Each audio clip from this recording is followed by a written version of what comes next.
Pemirsa, kemarau panjang diperparah fenomena El Nino sempat memicu masifnya kebakaran hutan dan lahan. Ironisnya, mayoritas kebakaran hutan dan lahan dipicu oleh ulah manusia. Berikut penjelasan Lady Marina.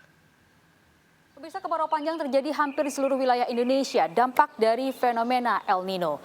Akibatnya, kekeringan terjadi di berbagai wilayah, bahkan krisis air bersih juga melanda berbagai wilayah Indonesia.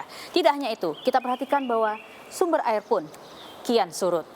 Tidak hanya mengakibatkan kekeringan, sumber air surut, namun juga kebakaran hutan dan lahan dengan mudahnya terjadi. Hanya karena api kecil saja, kebakaran masif melanda berbagai hutan dan lahan wilayah Indonesia. Bahkan Badan Restorasi Gambut dan Mangrove menyatakan bahwa karhutlah tahun ini berpotensi lebih besar dibandingkan dengan tahun sebelumnya. Dampak dari fenomena El Nino. Berkaca pada kebakaran yang terjadi di Gunung Bromo yang mengakibatkan kebakaran dan juga kerugian yang luar biasa. Ini terjadi akibat adanya tanaman kering serta kombinasi angin. Bahkan data terbaru rilisan dari Kementerian Lingkungan Hidup dan Kehutanan menyatakan bahwa per awal September 2023 ini ada 34 titik wilayah kebakaran hutan dan lahan. Di antaranya tersebar di Sumatera Selatan, Riau, Lampung, Kalimantan Barat, Kalimantan Selatan, bahkan menyebar hingga ke Maluku, NTT, NTB, serta sebagian besar wilayah Pulau Jawa. Di Indonesia, pemirsa, kebakaran hutan dan lahan juga mengakibatkan berbagai macam penyakit, termasuk diantaranya adalah ISPA, ditandai dengan batuk-batuk, kemudian mata yang rentan teriritasi, serta yang paling parah yakni gangguan pada paru-paru. Nah, berbagai cara pemirsa ditempuh oleh petugas gabungan termasuk Satgas Manggala Agni untuk memadamkan api. Yang terbaru yakni dengan cara waterbombing.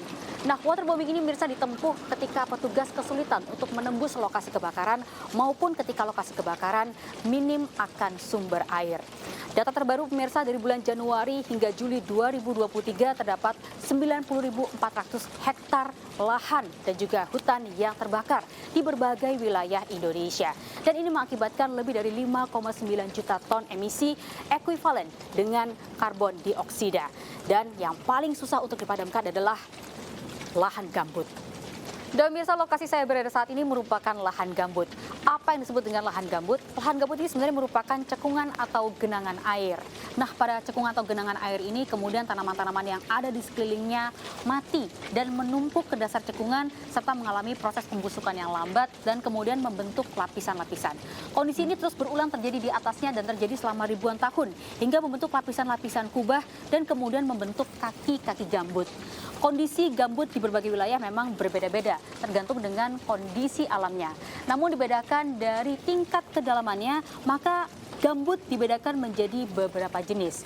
Yang pertama yakni gambut dangkal, kemudian gambut sedang, gambut dalam, serta gambut sangat dalam. Nah, kondisi gambut sangat dalam inilah yang kemudian paling sulit untuk dipadamkan apinya dikarenakan api merembet dengan tidak nampak atau tidak bisa dilihat dan juga api merambat dengan sangat cepat.